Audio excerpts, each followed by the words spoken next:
Good afternoon and thanks for joining us. Prince Albert police have arrested and charged 2 men in relation to a string of robberies dating back to October. The first robbery was October 22nd, where 2 men stole money and merchandise from a convenience store. 2 more robberies in October, one at the same convenience store and one on 8th Street East. Then November 2nd, a business on 15th Avenue East was robbed before the suspects tried but failed to rob 2 other businesses. Last week, 28-year-old Tyson DeChambeau was arrested in Prince Albert. 28-year-old Braden Gibson was arrested in Regina. Both are facing multiple charges, including robbery.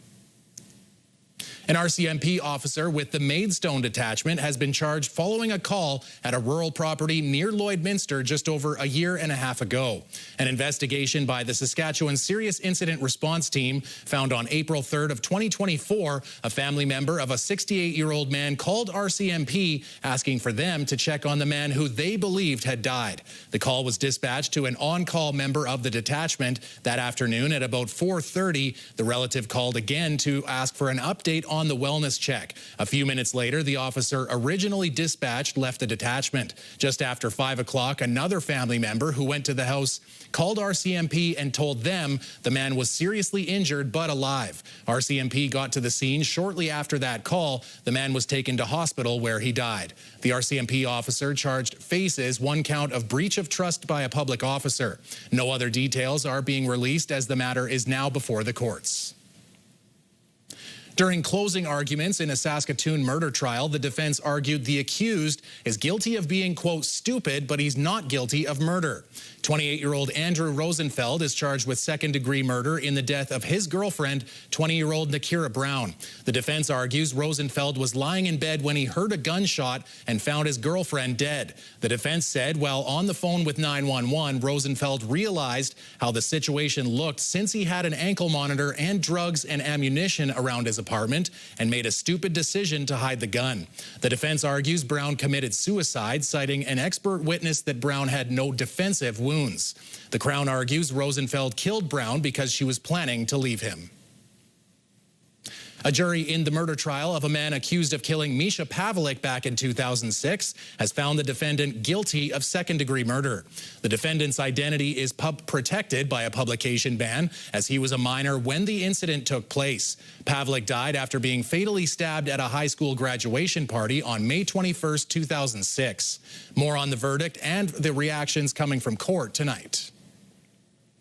A 15-year-old Saskatchewan boy has been arrested in the death of a Calgary teenager. 16-year-old Carter Spivak Villeneuve was found dead in Calgary on August 1st. 3 15-year-olds were arrested this week and charged with first-degree murder. One of the accused was arrested on the Muskowagan First Nation in southeastern Saskatchewan. The accused cannot be named under the Youth Criminal Justice Act. Let's boil it down to this is a stupid dispute amongst youth that probably have not fully thought through the consequences of here. And then it's got devastating, life-altering consequences for everybody involved here, and it's not worth it. But at this stage, you know, there's a group mentality, and they follow through, and now look what happens. Neighbors say the loss continues to weigh heavily on the entire community.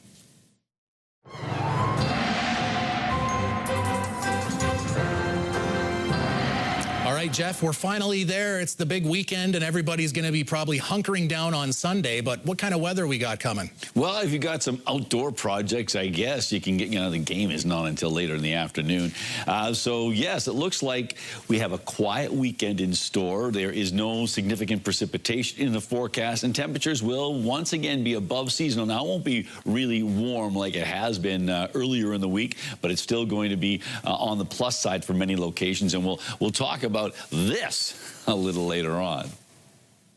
The province is adding nearly $8 million to the Saskatoon police budget, but it's not as straightforward as hiring dozens of more officers. The money comes from the Municipal Police Grants Program, and it's meant to support 54 positions, like the Police and Crisis Team for mental health calls, the Crime Reduction Team for gang activity, and Trafficking Response Team. But getting the funding doesn't necessarily mean new hires will begin working tomorrow or even months from now. We have the opportunity to hire. We have the budget for it. We have the capacity within our organizational chart to accommodate it. And as soon as the seat opens in college, we can capitalize on it. McBride says recruitment has become a challenge to fill these positions, with the police forces across the country drawing on a limited pool of workers, and populations and calls for public safety grow. A dramatic crash overnight in the Sutherland neighborhood of Saskatoon. Emergency crews were called to Zach's Home Hardware on Central Avenue, where a car had crashed into a business. The sedan came to a stop inside the store, leaving its front windows smashed and some merchandise destroyed. The fire department says no one was inside the vehicle at the scene, no one was injured, and the scene was turned over to police to investigate. The city of Saskatoon has released progress photos from the Harry Bailey pool renovation, which it says is more than 3/4 complete. These photos were posted to Facebook yesterday, showing the work being done on the pool. The facility was built in 1975, but it was shut down in March of 2023. Construction began in 2024 after sitting dormant for more than a year. Construction tenders came in higher than expected, forcing changes to the design. The city says the project is on pace to reopen to the public in September 2026. A Saskatchewan Roughriders fan will be projecting the Big Grey Cup game on the side of the Canwood Grain Elevator. After screening games 6 and 7 of the World Series, Ryan Pikikut will be projecting the Grey Cup. Pikikut says his band was playing at the bar across the street on Halloween night, so he decided to bring out the projector for Game 6 of the World Series. As the owner of Lonesome Pine Hill Drive-In, he had projection equipment on hand. The temporary drive-in drew enough attention that he screened Game 7. After the World Series ended, he says he started receiving messages asking him to screen the Grey Cup. He says that these screenings have been good for the community. I'm from Atacacoop, and I went to school here in Canwood and have a lot of friends from here and all that. And I've just been getting in touch with a lot of my friends and all that, and a lot of people. Like, it's just bringing people together. He says it's too early to tell if he'll be screening more games after the Grey Cup. After the break, students from École St. Mary preview their latest school play. Jasmine Pelche catches up with the cast members of Radium Girls.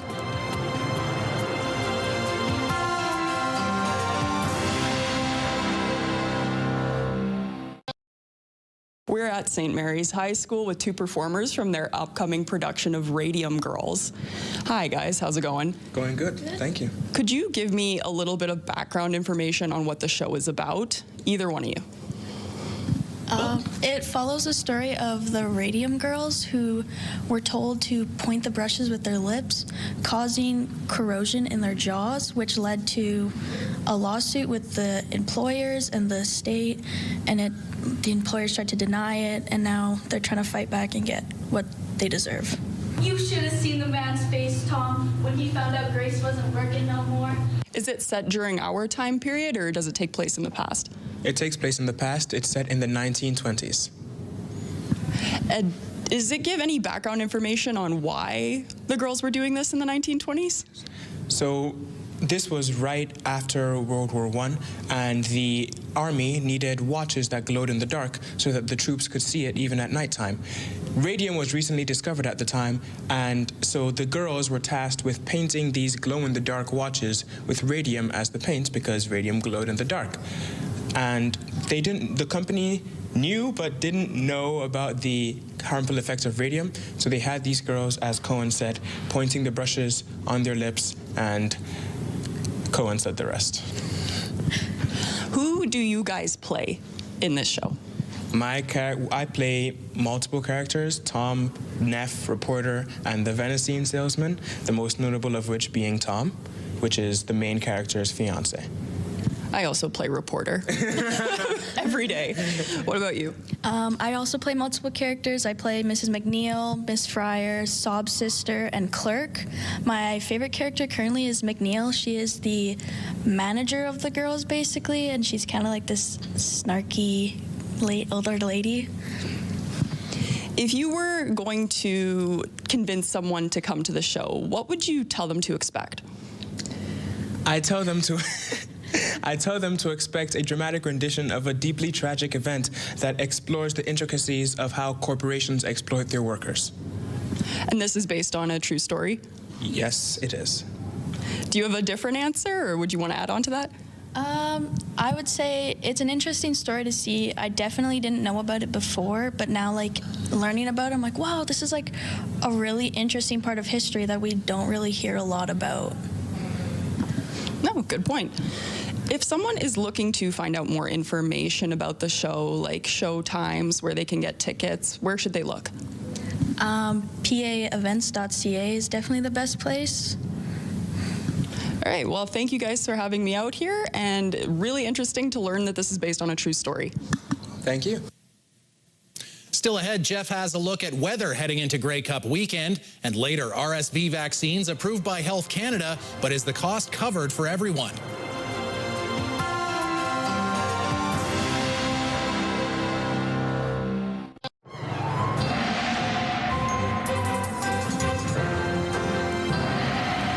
Jeff, no intros, no pregame sort of introductions and all the different teams and players and everything like that. Let's just jump right in. What's the weather like? Well, the weather is actually looking pretty nice. You know, for a mid-November situation, things are looking pretty good. Yeah, quite quiet across much of the prairie provinces. Now, we do have this active weather slashing across. It's coming up out of the American South, Northwest, rather, part of that Pacific system that is impacting BC. But it looks like it's taking a track, and it is sliding across into particularly Manitoba, and they were, you know, a warm day today in Winnipeg as the festivities are going on. So I'll check in and take a look later on as to see how some of this rain is impacting those areas. But southern areas of the prairie provinces are dealing with a bit more inclement weather than we had anticipated. Moving on to our future cast, we can certainly see a lot of that, at least according to the computers. Much of that is going to move south of the border, but a little bit of it just still keeps on clipping parts of southwestern Saskatchewan, a little bit of south central Saskatchewan. On to tonight. Well, we've got ourselves temperatures that are cooling off. -8 in Spiritwood, -8 as well in the Battlefords. Generally speaking, we're looking at clear or mainly clear skies tonight in the region. -7 in Candle Lake, Birchills, and Rostern. -5 in Nipawin, and we're looking at clear skies in Melfort. -6 overnight. Now tomorrow, well, temperatures once again are going to be above seasonal. Now, some places will be on the minus side of the thermometer, but just barely. So take a look at these numbers. And look, sunny or mainly sunny skies, so hopefully that sunshine will pack a bit of a punch because we don't anticipate a lot of wind tomorrow. 1 degree in Spiritwood, 2 in the Battlefords, -1 in Candle Lake, -1 as well in Birch Hills, 0 degrees in Rostern and Nipawin, and a temperature of a 1 degree on the minus side for Melfort. So all in all, temperatures are getting closer to seasonal, but still doing not too badly. Now on to the details for Prince Albert and area. Tonight, mainly clear skies. Winds out of the west 30, but they start to back off. We've had some wind gusts up in the 40 clicks area, but the wind starts to calm down in the overnight period. -7 degrees under mainly clear skies. And then tomorrow, mainly sunny conditions, 0 degrees. And as I mentioned earlier, for the other communities, not much in the way of wind. Winds out of the west at 10, so a light wind tomorrow, not a big deal. And a westerly wind tends to be not as warm as a southerly wind, but not as cold as a northerly or easterly wind. Then into the 7-day forecast, mainly cloudy on Sunday, still at 0 degrees, 2 on Monday. Tuesday, we've got ourselves a slight chance of flurries. We've been talking about, and I will say the computer models keep going back and forth on whether or not this is going to hit, but we'll stick with the, we'll err on the side of caution and say, yes, there's a chance of some flurries on Tuesday. Wednesday, cloudy and -1, cooling off to -3 on Thursday, but bouncing back to -1 by Friday. So all in all, a fairly quiet 7-day forecast, and temperatures once again staying above seasonal, but just barely. There you go. And so you've got your couch all set up and all of your snacks and goodies ready to go for the big game on Sunday? I'm still working on it. There you go. Well, there you go. You know what? Even the CFL hasn't completely given out all their awards, but some Rough Riders did take home some hardware last night at the CFL Awards. The winner is Jamarcus Hardrick, Saskatchewan Roughriders. Jamarcus Hardrick was named the 2025 CFL Most Outstanding Offensive Lineman. It's the first time in his 11-year career that he has received the honor. It comes a season after he thought his career was over after suffering a serious injury last year. It's because more than me, it's a most outstanding teammate, most outstanding wife, most outstanding fans, most outstanding support. I didn't do this alone. I had trainers who I shared videos with. They probably got tired of me. They told me I need to slow down. I just kept going and just happy, man. The Riders' Logan Furland was also honored with the Jake Godar Veterans Award as the player who best represents the attributes of Canada's veterans for his off-field work with several organizations, especially the Jim Pattison Children's Hospital. I've been involved with them personally. I was also born premature, and shared a very special bond with a little boy named Henry Cafe, one of the families I will be thanking as well. You know, Jim Pattison Children's Hospital, very, very close to my heart. Being able to go there and just represent again our province and talk to the kids, and that's something that's really important to my heart, especially being in the NICU myself, being able to reach out to them. So that's what I would say. That's the closest one to my heart. It's the 5th straight year a Rider has won this award. As for the big awards, Lions quarterback Nathan Rourke won Most Outstanding Player and Most Outstanding Canadian, while the Lions' Matthew Betts won Most Outstanding Defensive Player. Coach of the Year will be awarded at a later date. A week after being suspended by the team for an incident at practice, Swift Current Broncos head coach Dean De Silva has resigned from his position. General Manager Chad Leslie says it was mutually determined it was in the best interest of both De Silva and the organization. A WHL disciplinary investigation found that De Silva breached the WHL standards of conduct, administering player discipline once during a game on October 24th and another at practice on October 27th. The WHL suspended De Silva for 5 games and a $10,000 fine to the team. Assistant coach Regan Darby will be the interim head coach until further notice. This is the second time in the last 3 years a Broncos head coach has left the team after on-ice incidents. Do you have a community event you would like to promote? Or maybe you'd like to draw attention to your organization. Let your local CTV station help you spread the word. Contact us at 306-922-6020 or email panews@ctv.ca. You can appear on CTV Prince Albert's News at 5 and get your message to our viewers.